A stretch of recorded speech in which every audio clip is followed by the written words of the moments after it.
What up, y'all? It's OSGOE, One Sir Grove of EVT and England, out here in the east, far east of hyperspace, just steady cooling. Temperature's 51 degrees Fahrenheit. Oh, yeah. And, man, really interesting winter that we've been having here. So, I'm just free-flowing. This is C4CW, casting 495 celebrities worldwide. I am the host of this show. C4CW, casting 495 celebrities worldwide. Yeah, it's true, man. It's fucking true. So, what's going on, man? What's going on? What's going on? Like I said, I'm just free-flowing. Man, earlier, it was so cool. Man, just like so nice out and shit. Some people equate cool to like not fucking cool. They're like, well, what do you mean? If it's cool, why are you rolling with the windows down? Hey, look, man. Hey, when I say cool, I mean like cool breeze type shit. You know what I'm saying? That kind of cool. Yeah, check it out. Bust this. Drop these windows and shit. Yeah. Hear that? That's Mother Nature right there. Woo! Ha ha! Woohoo! Rock on, man! Yeah, for real. You got people out, some people got little layers on and shit. But, I'm from the Pacific Northwest, man, so I can rock a t-shirt in this type of weather, or no shirt, you know what I'm saying? Or I can rock a fucking hoodie, or some type of, like, tactical shit. Man, it's whatever, man. It ain't, look, man, this shit is fresh. It really is. Man, we've been having Pacific Northwest-like weather out here on the East Coast, on the Eastern Seaboard. I think the shit is flipped. Like I'm saying flip-flop, like the weather out here has gone out there and vice versa. Because we got like Pacific Northwest weather mixed in, that is mixed with California weather. It's fucking weird. Yeah. Yo, who's been checking out Ragnarok? Who's been fucking scoping out Ragnarok? Shout outs to Ragnarok! Dude, that shit is fucking ultra dope. That shit gets 10 stars from One Sir Grove. 10 fucking stars. I'm not talking about the movie. I'm talking about the show. Yeah, man.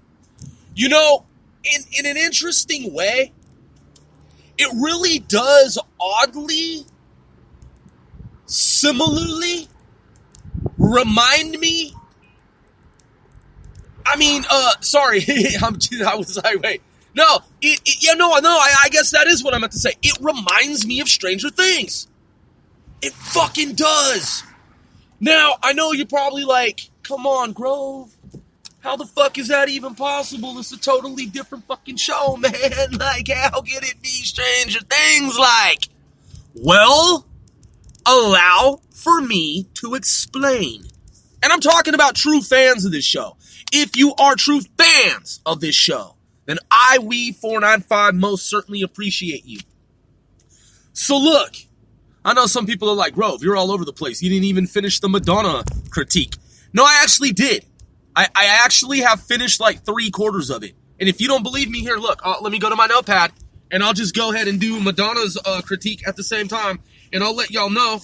Because I know someone out there was like, dude, how you critiquing Ragnarok when you're supposed to do the Madonna shit that you claimed you were going to do? Hey, man.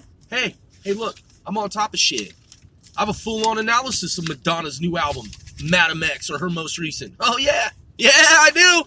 Yeah, because when I say I'm going to do shit, I fucking do it. Yeah, it might take me a minute to get around to it, but ultimately I motherfucking do it. Hold up, let me find it. So y'all know I ain't making this shit up. I wrote this shit down. Got my Cryptos notes and shit. Oh yeah, working on Cryptos too. Haha, KRYPTOS. You should already fucking know. Oh, here, look, I got this rap too that I've been working on. It's called, It goes to this beat called Red Lips. Let me see. When you're rolling and you just want to cool out to something real smooth and jazzy, no doubt. On Once a Grove, a 495L4. Hit after hit, we keep on coming with more. Yeah, man. I'm just saying, hey, Tiny, fuck you. Yeah, where your raps, Tiny? You ain't got none. Zero, zip, zilch, nada, smoker, fucking punk ass nigga. You ain't got no raps, Tiny. You can't rap. I'm Once a Grove. What, you think Lil Yachty can rap better than me, nigga? Huh? I'm not saying Lil Yachty don't have skills. I'm just saying. You saying I can't rap at all, bitch? You saying I ain't got no fucking skills? Huh, that's funny coming from a nigga who ain't never busted a single rap in his fucking lifetime. Toothless ass nigga. Fuck you. I'll read my rap, and I'll rap it off time, and this shit's still dope. Goes like this. I ain't even memorized the shit. I wrote this down some fucking weeks ago, and I ain't even finished it. I got 12 bars. It says, when you're rolling and you just want to cool out to something real smooth and jazzy, no doubt. On Once a Grove, a 495L4. Hit after hit, we keep on coming. Hit after hit, we keep coming with more. Rhymes for your minds, funky designs, New York horns, up and down coastlines. Singing this song, some follow along. 25 years ago, smoke from a bong, steady flowing on the mic, cause I'm a real MC. From Everett, EVT to NYC, I'm a real G. Unlike that fucking smoked out nigga Tiny. Sometimes I go by Grove ED, Grandmaster Grove, and I chill in the Biddy. Ha ha! Yeah! For niggas who don't know, the Biddy is the city. Yeah! Fuck you, Tiny! You ain't never busted one bar, nigga! Fucking smoker. Yeah, piece of shit ass nigga. Where's your fucking raps? Nigga, you say Once a Grove can't rap, nigga, cause you can't fucking rap. Shit, what, you think Blueface is a better rapper than me? I ain't saying he ain't got no raps. I'm saying who the fuck you comparing me to? Nigga, coming from a nigga who ain't even got no fucking raps himself. You toothless rooster ass, fucking fake ass gangster. So anyway, here goes my, hold up, y'all want me to go back and slow it down and tighten it up a little bit? Cause it is a rap that I'm working on. And I just wrote it the other day, and I ain't put too much work into it. You know what I'm saying? If Blueface can rap off time, if Blueface and Lil Yachty can rap off time, shit, if Blueface, Lil Yachty, and Master P can rap off time, nigga, Once a Grove can too. Ha ha, fuck yeah. What's this one? Oh, this is Retroactive. I already recorded this one. It goes, year 2020, hindsight, top flight, navigate, Listen. Year 2020, hindsight, top flight, navigate avionics, fly at night. Yeah, I said navigate avionics, fly at night. Reminiscing about the days of, what is that? Oh, shit, I forgot this is a video game rap. I said reminiscing about the days of Castlevania, Kid Icarus, Metroid, and Mario Mania, Ghosts and Goblins, Ghouls and Ghosts, RC Pro Am, Dynamic Host. See, when I say dynamic host, I throw in some cybersecurity shit. Dynamic host. Excite Bike Gyro Mike Rygar was tight. See, when I say Rygar was tight, that throws some niggas for a loop. They're like, Rygar? Rygar? Oh shit, I forgot about that game. Rygar. R-Y-G-A-R, Rygar. Look, Rygar is a game, man, that is ultra fucking legendary. It took me forever to beat it. I had the game for years, and it was like, I don't know, man. I think it took me like 3 or 4, maybe 5 years to beat the shit. Rygar is complex, man. There's all kinds of hidden shit, and it's like, that was a tricky game, man. That shit wasn't fucking easy. And if you ever, I'm not talking about the stand-up version. I'm talking about the home version. Yeah, the home version. Rygar was fucking dope. And so I put that in the rap. I said, Ghosting, Goblins, Ghouls and Ghosts, RC Pro Am Dynamic Host, Excite Bike, Gyro Mike, Rygar was tight. Look, I threw in Gyro Mike because a lot of niggas never finished Gyro Mike. I think it was virtually impossible to do it with the little disc that spin that the robot, Rob, the robot, I mean, because, man, I had to do it with 2 control paddles, you know, with both hands, and I don't see how it's fucking possible to clear 100 levels with that shit, man, by using the robot to spin. Because, man, that shit, I mean, show me a video where someone does 100 levels on Gyromite while using robotic operating buddy, i.e. ROB, that is Rob the Robot. I just don't fucking see how it's scientifically possible. So anyway, Rob is novel. He's a novelty. I've got him wrapped up in styrofoam and he's hidden away. He's hidden away in one of my fucking secret warehouses somewhere. But yeah. Gyromite is a game, for those of y'all who don't know, from the NES, Nintendo Entertainment System. Excitebike is, and Rygar is as well. So, you want to take it from the top? Year 2020 hindsight top flight. Navigate avionics, fly at night. Reminiscing about the days of Castlevania. Kid Icarus, Metroid, and Mario Mania. Ghosts and Goblins, Ghouls and Ghosts. A lot of niggas don't know that there was a sequel to Ghosts and Goblins. They don't know about Ghouls and Ghosts. I found the game, stand-up arcade version, at a fucking arcade one night.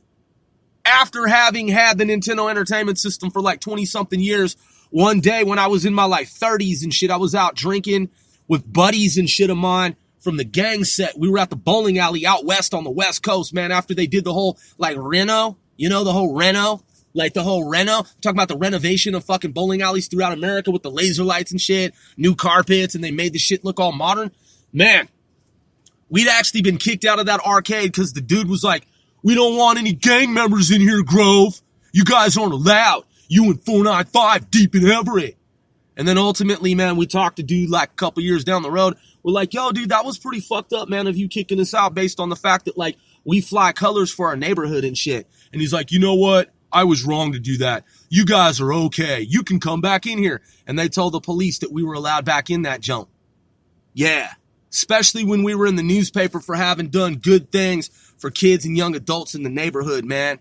You know, like gang deconflagration, you know what I'm saying? Like gang intervention and shit, throwing picnics for niggas and shit, you know what I'm saying? Trying to de-escalate tensions throughout the city, you know? Charity drives and shit.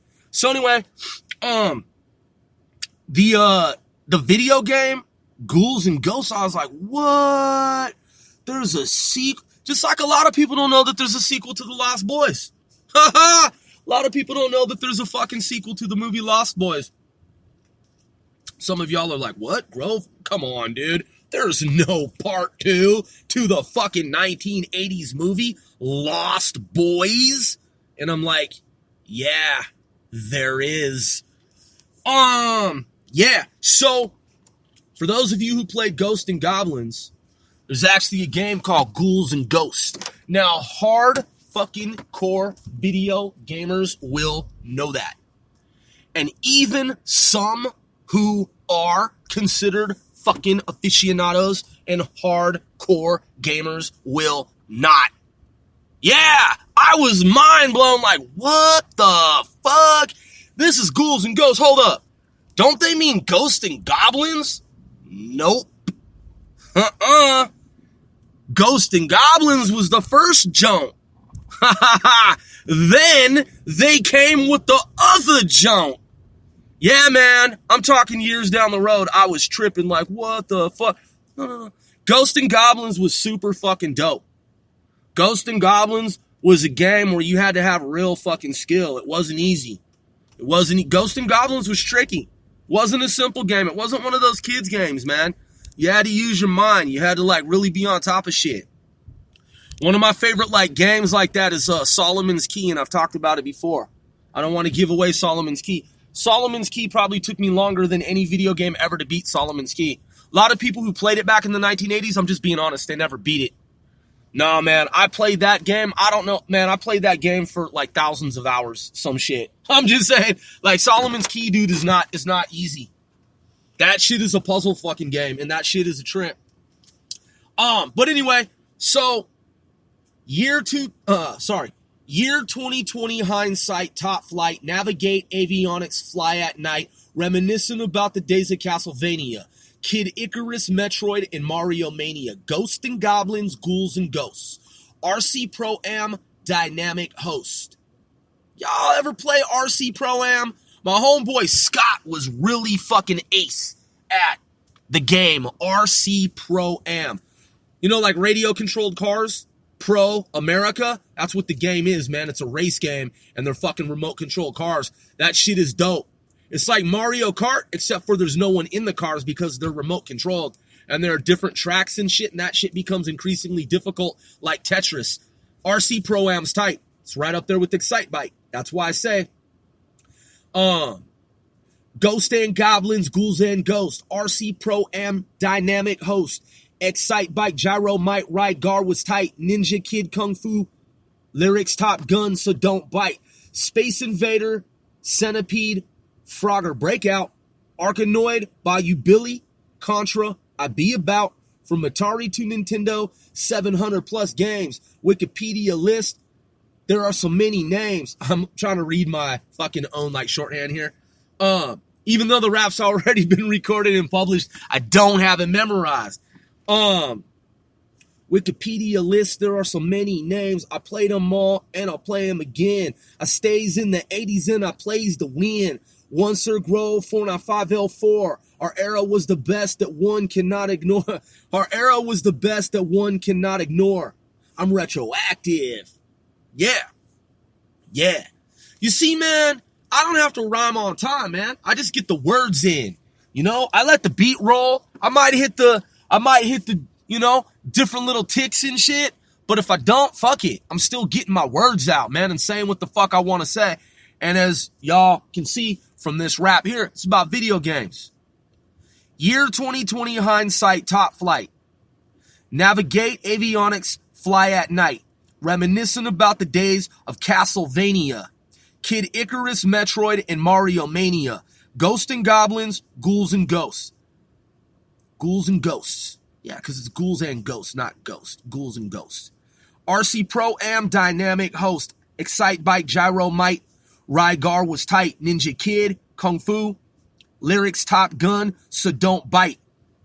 Some people didn't even pick up on that. They don't realize Ninja Kid was a game, Kung Fu was a game, and there was a Nintendo Top Gun game as well. Excitebike, Gyro Might, Rygar was tight. Ninja Kid, Kung Fu, Lyrics, Top Gun, So Don't Bite. Space Invaders, Centipede, Frogger, Breakout, Arkanoid. Arkanoid was a dope, ultra fucking dope game. And for those of you who are on top of shit, notice when I end line number 9, Space Invaders, Centipede, Frogger, Breakout, the following line 10 starts with Arkanoid, which was a game just like Breakout, but ultra more advanced and years down the road. It was like Breakout for Atari, but you had fucking lasers and you could get like little power bars and you could do all kinds of like shit that you can't do in fucking Breakout. But notice how I put Breakout at the end of one line and then I start line 10 with Arkanoid. Yeah, man, that's some strategic shit. So it ain't random. I thought about this shit before I fucking wrote it. So again, Ninja Kid, Kung Fu, Lyrics, Top Gun, So Don't Bite. Space Invaders, Centipede, Frogger, Breakout, Arkanoid, Bayou Billy, Contra. Contra's a video game. I Be About. What y'all know about Bayou Billy and the video game Contra? I bees about that shit. From Atari to Nintendo, 700 plus games. Wikipedia list, there are so many names. I played them all and I'll play them again. I stays in the 80s and I plays to win. 1 Sir Grove, 495, level 4. Our era was the best that one cannot ignore. I'm retroactive. Yeah, man. That was a fun rap. And the beat is a video game beat too. FYI. It's a video game beat, and yes, it is on YouTube. It probably got like 20 views by now or some shit. Maybe 10, 15, 5 or whatever. But hey, I did it for fun, and I like it. It's my type of shit. And I ain't Rico, so I ain't paying for fucking plays. Alright, so I'm gonna do what I got on Madonna so far. So my notes says label, Interscope, language, English, Portuguese, Spanish. When released, the date was, because that was my question. When was the release date? See, I do a real critique when I do a real critique. And so it says the release date, 14 June 2019. So June to July is what, 6 months to the end of 2019. So from June last year forward, that's 6 months, and we're now in February, right? So about 8 months ago, coming up on the 14th of February, 2020, about 8 months ago, at the time of this recording, Madonna put out an album titled Madam X. And what I counted here are 13 tracks. This is right out of Wikipedia, but these are from my handwritten notes from my review, that is critique of the Madonna album. And let me see, I took some notes here. Theme, expat, real name, Madonna, Louise, how was that pronounced? Ciccone? It's what, Italian? So, let me look it up. How do you pronounce Madonna's name? Let's look it up. How do you pronounce Madonna's name? That was not even fucking, that was not fresh. I'm going to look up the pronunciation here, man. I want to see, I don't want to, what is Madonna's real name is what we're going to do here. That's what we're going to do. It's because I heard it once. Heard it a few times, and I just want to make sure that I'm not because I know I fucking totally said it incorrectly. But let's just go ahead and get the computer to do it here. Come on, Google. What is Madonna's full name?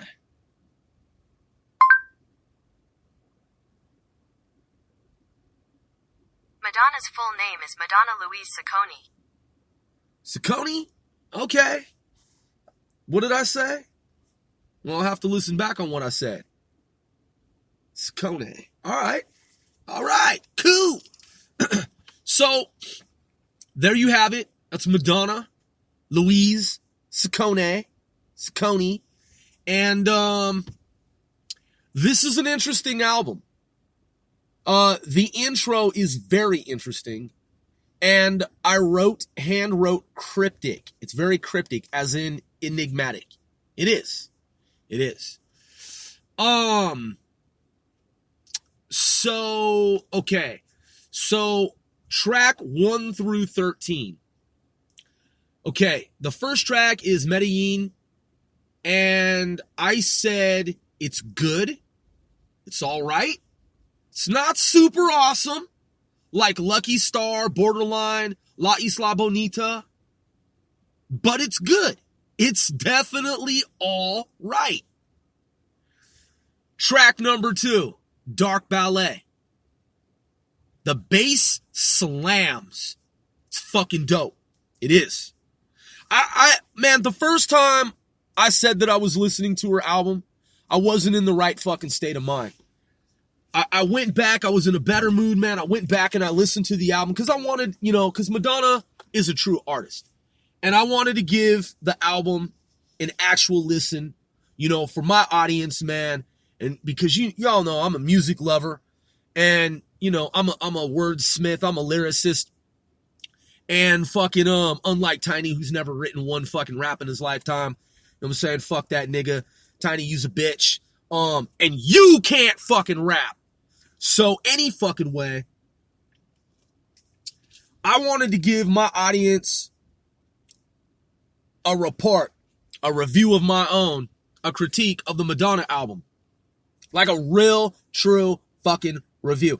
When you first started listening to this, man, if you've gotten this far, you didn't expect me to break out with the review. Because some niggas be like, Grove, you all over the place. I know I already said that. Because they don't know, man, that I strategize. I'm not really all over the place. It's all part of the shtick. It's all part of the show. Yeah, it's my comedy sketch, man. My shit is very highly fucking organized. So, very strategic. So it says, yeah. So the notes I took, the bass slams, the vocals, the bass slams, and it's dope. Like, it's dope. And I'm talking about Dark Ballet, track number 2, after Medellin. The bass slams, fucking dope. The vocals are fresh. She uses auto-tune, but listen, it's Madonna. So she gets a pass for that. And the way she does it is proper. It does sound robotic, but again, it's Madonna and it's Madonna's voice, and she knows how to use fucking auto-tune. Which, by the way, no rapper should ever use auto-tune. Ever! Unless, of course, you're Akon, Travis, Scott, sometimes Roddy Ricch. I'm just saying, like, there's a handful of artists who can do it, but 97% of artists out there, please don't ever use auto-tune. Please don't. It's not for you. It's not for you. So track number 3, God Control, political. Very political. And let me see. So I wrote here for Dark Ballet before I got to God Control. It says what one would expect of a Madonna album.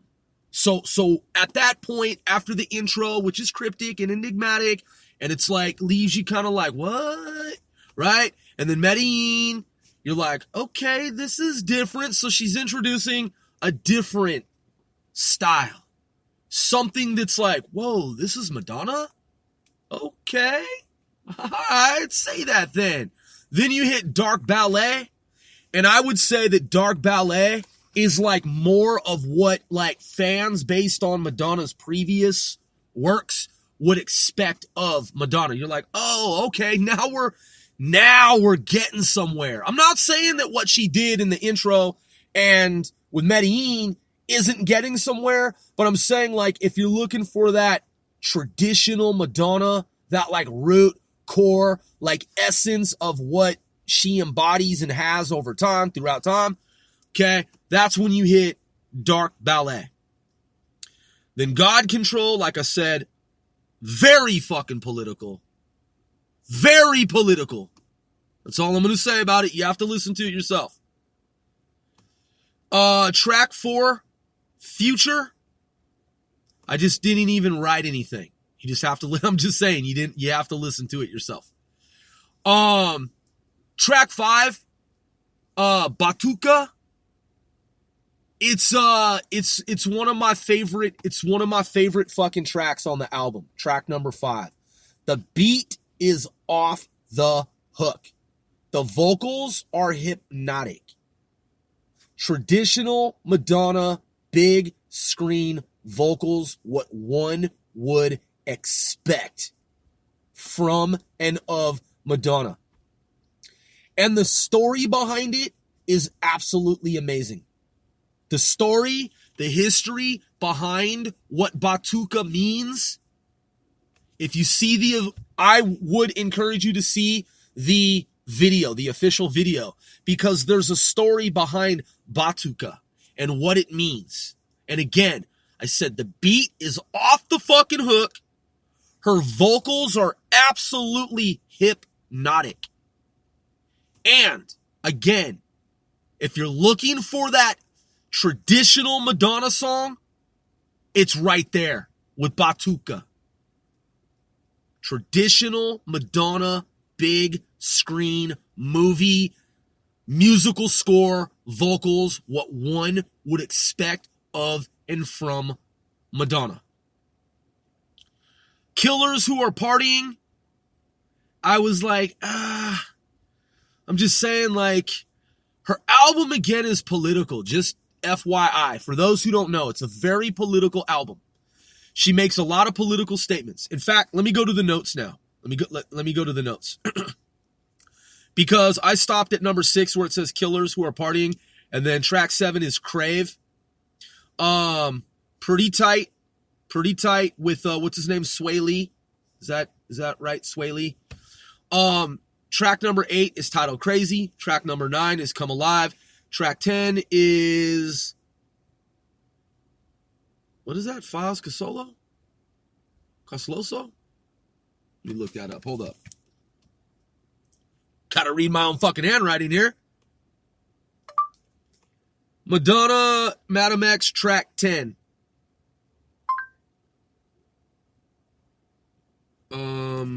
Okay. I didn't say Mega Mix, you fucking piece of shit ass Google. Madonna, Madam X, track 10.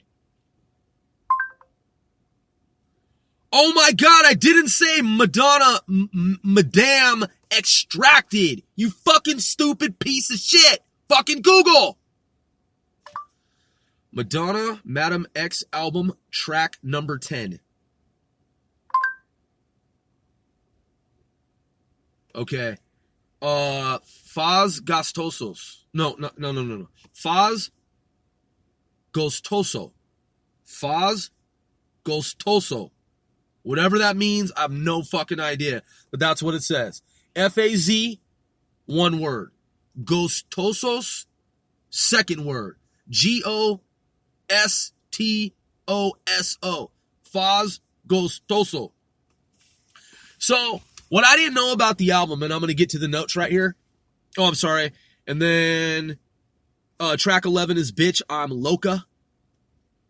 12 is I Don't Search, I Find. And track 13 is I Rise. What I didn't know, man, was that she was an expatriate for a while. She had apparently moved to Portugal. And based on her expat experience, that is the thematic, one of the thematics for the album. Yeah, so she had this experience, man, where she was in Portugal. Like, she was living there. And so from the notes, I said, I'm not Catholic, but appreciate the religious references. Cinematic, political, disturbing at times. In other words, thought-provoking, but also disturbing based on what it is that she is raising awareness about. It's controversial in that regard. Subliminal, because you have to listen to the album to know why I said subliminal, because there's something in the album that you will understand why I said subliminal when you listen to it, if you do, and you should. It's educational. The album is educational. So for that reason alone, you ought to check it out, because you will learn some things that perhaps you did not know. So that's what's amazing about Madonna, is that she's not, some like pop artist that's just like, all over, the place and just like, saying all this random like wacky shit that's all like eye candy music. No, man, this has a meaning. It's meaningful. It's very deep, and it's thought provoking. It's very provocative. And she's raising awareness with this album. So there's definitely a message behind it. And yes, it is political in nature. And it's societal, because she's dealing with she's highlighting societal issues, discussing and examining, exploring issues, societal issues. Yeah, it's very historic, because for her, she has been around in the music scene with a lengthy career spanning decades, and has been one of the top billed musicians in the world of media, music, arts, entertainment. And so for her to do this album, it shows growth. It shows growth and evolution of mind and spirit. It really does, man. Madonna's fucking awesome, man. Whether you like the album or not, it is an art piece. It is a piece of art. It truly is. Some people can claim that their albums are a piece of art and this and historic and this. And then I listen to it and I'm like, yeah, I see what you're trying to do, dude. But, try again, partner. I'm just saying, like, some people think that they're artistic. This album that Madonna produced and, she released, that she recorded, it is definitely a work of art. And for some people, it just might be too artistic. And I don't mean that in a bad way. For art lovers and those who appreciate art, this album is definitely a work of true art. It is a true work of art. And I understand art because I'm an art lover and I appreciate art and I know art. I am familiar with some artists. So, yeah, and their works, by the way. So, I also noted here, excellent video production. Obviously, dude, it's fucking Madonna. You're not going to get anything less than world-class video production when it comes to Madonna. You are not ever going to get anything less than world-class production when it comes to Madonna. So excellent overall video production. And I said ethnic divergence from typical mainstream, which she is known to do, setting herself apart. Okay? So she, through what I would refer to as ethnic divergence. Look, some people look at Madonna and they're like, and I'm just saying, I'm just being honest. Some people, the way they think, the way some racist, xenophobic humans think, they're like, Madonna, fuck that bitch. She's just some stupid white bitch that does some fucking dumb pop music shit because they don't know her. I mean, look, I've been listening to Madonna since I was a child, literally in fucking junior high school. And I didn't even know that her name was, what did it say? What did the computer say? Madonna Louise, Ciccone. Did I get it right that time? Ciccone. Ciccone. Obviously, one Sir Grove had to do research for the Madam X album and review it, listen to it, critique it, carefully analyze, dissect, and then deconstruct and provide. That is, disseminate information regarding what it is that I observed. Okay? As an artist myself and a mad fucking scientist. I've always loved Madonna albums because of the sonic quality. When she goes into a fucking studio, when you listen to her shit, it epitomizes world fucking class. I know sound, okay? Madonna albums sound different than other albums. She comes from a time when Michael Jackson albums were being made. When you listen to a Michael Jackson album and you listen to a Madonna album, they're on equal footing with each other. They are never recorded in any type of shitty, lousy, less than world-class recording space, environment, ecosystem. Okay? The shit is mind-blowing. And as I've often stated, her best album of all time is actually a collection of her greatest songs of all time. Yes, the Immaculate Collection. Those songs, man, you don't have to, listen, you don't have to be a Madonna fan at all. If you just throw on one of her tracks, man, from the Immaculate Collection and play that shit, you should fucking know right then and there. And that shit transcends borders, okay? And nationalities. That shit, man, the way it's recorded is otherworldly. It really, truly fucking is. Hey, yeah, but for real, so let's just be straight about some shit here. Let's not be mistaken. After I listened to Madonna's album, listen, after I listened to Madonna's album, I can't give it anything less than 10 stars. I'm fucking serious. I just can't, man. It's Madonna, first of all. So, you know, the way my rating system works is like this. It's my rating system. If I say it's a 10-star fucking album, it's a 10-star fucking album. Yeah, people can disagree. They can fucking say whatever. But listen, I'm going to tell you straight up. I already gave her album 10 stars. Yeah, I did. You know why? Because Madonna never fell off. That's 10 fucking stars in my book anyway. You're allowed to have an album that doesn't have every track move me, and I still give you 10 stars, depending on your character and how you fucking conduct and carry yourself, your composure, your demeanor. Okay? Your fucking attitude. I am like professors who tell you as long as you fucking show up for every single class, with the exception that you can miss up to a total of 1, 2, 3 classes throughout the semester. But you absolutely must finish with a passing score, your midterm exam, and the final exam. And I will give you a fucking A. Okay? It's the same kind of shit with me. It really, truly fucking is. Madonna is a solid character.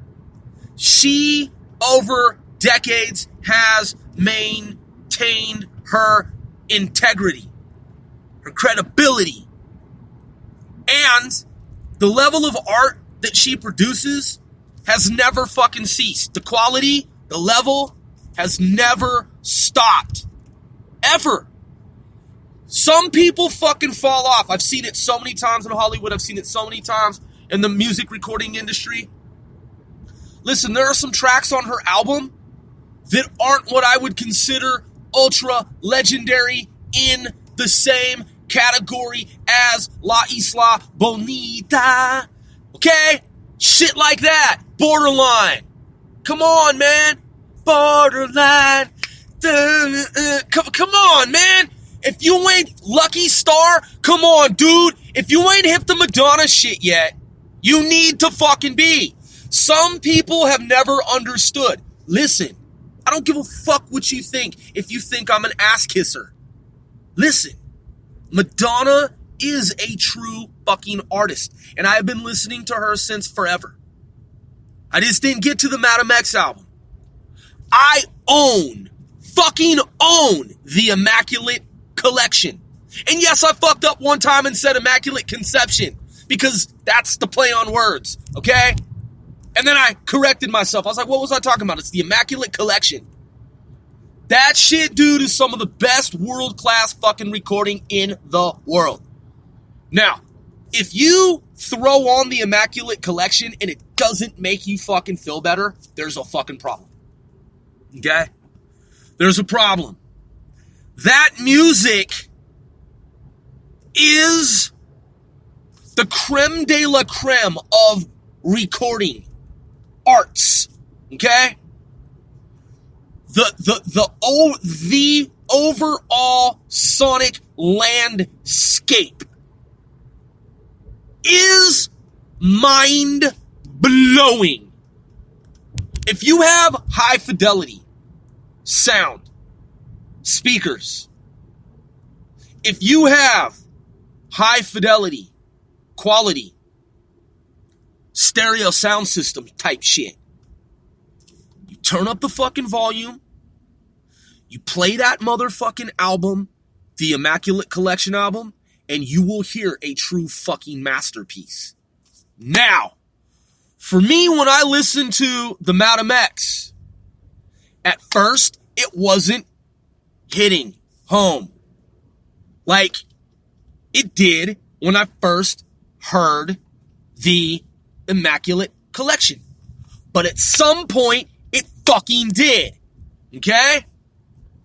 And the fact that it still did and does, when I got to Batuka, Dark Ballet, I mean, look, man, I've listened to some rap artists, and their first album was ultra dope. And then they've made 10 albums since then, and they lost it. They've never been able to recreate the magic of the first shit. And I say they fell off. They haven't been able to do it again. They just haven't fucking done it again.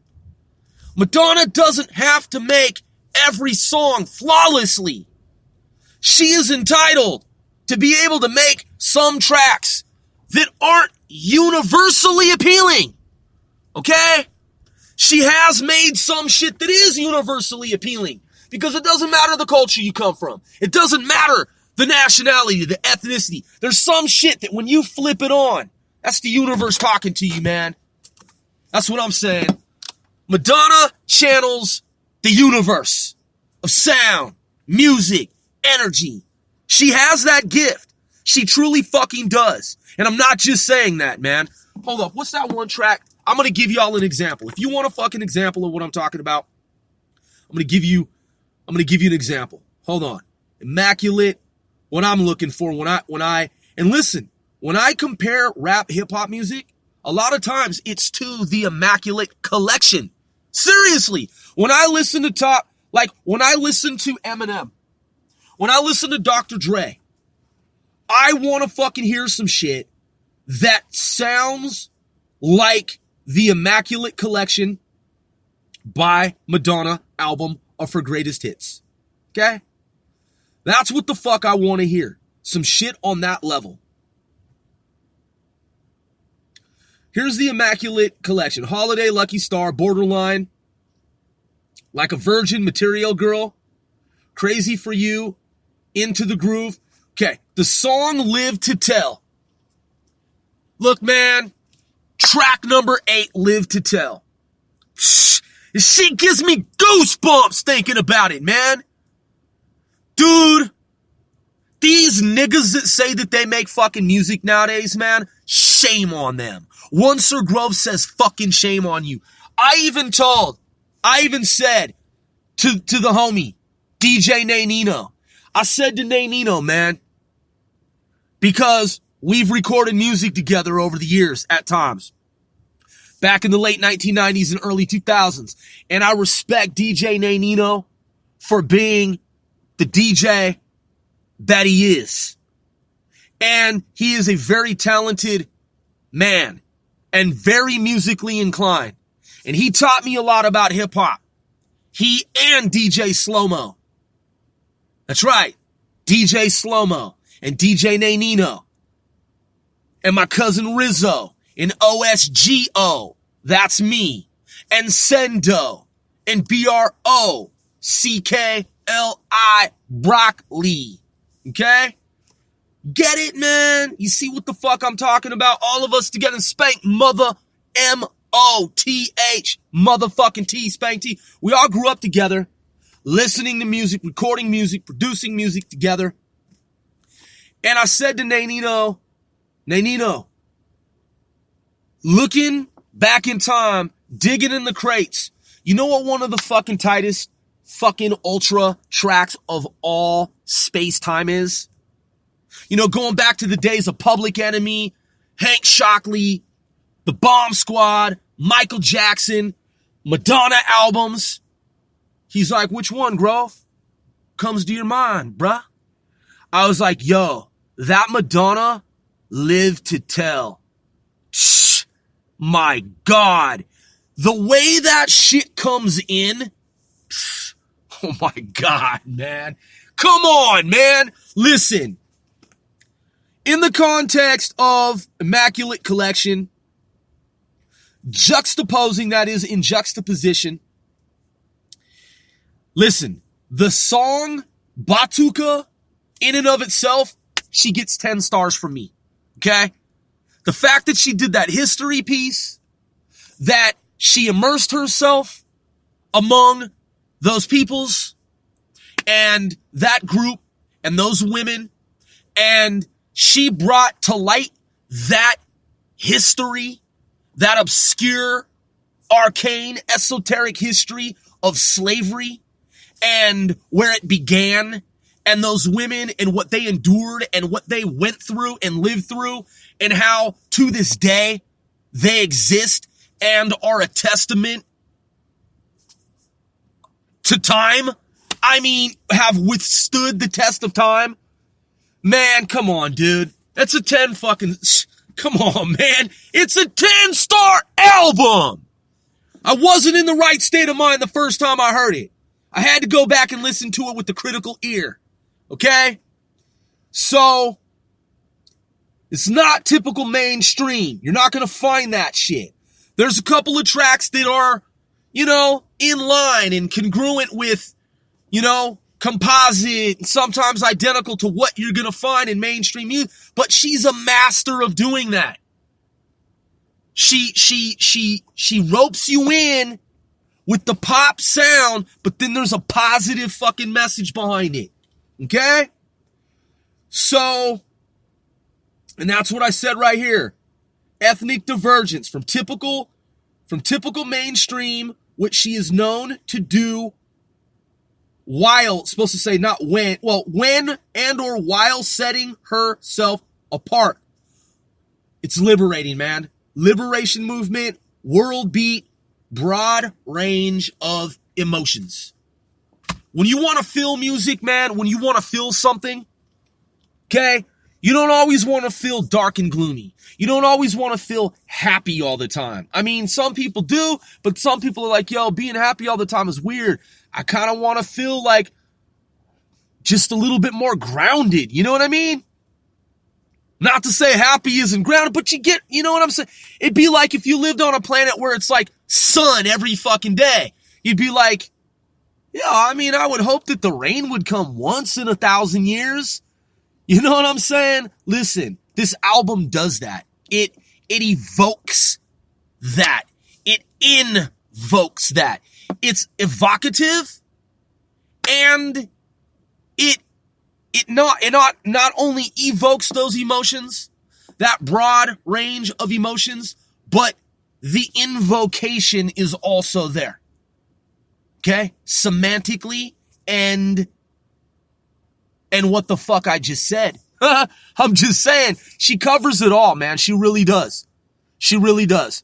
And some people, I guess, in conclusion, some people may not understand that because it's a highly intelligent album. It's in my final analysis with regard to the Madam X album, that's what's so smart about it, is it's a new higher level for her. It's a new higher level for her. And sadly, the irony and the crux of it all is that a subset of the population, only a small group of people will understand that, because pathetically, too many people are tuned in to nothing but banter, banal nonsense, and idle fucking chatter. Really, truly. If you listen to Madonna's album, Madam X, with the critical ear, and you keep an open mind, and you stay centered and grounded and focused, and you think of it in a meditative context, it should become apparent to you and crystal clear that this is a highly intelligent work of art. It's brilliant, and it makes sense, and it was meant to be. It was definitely something that the world needed to hear. And for that, I give the Madam X album by Madonna 10 fucking stars on Once Grove. Word.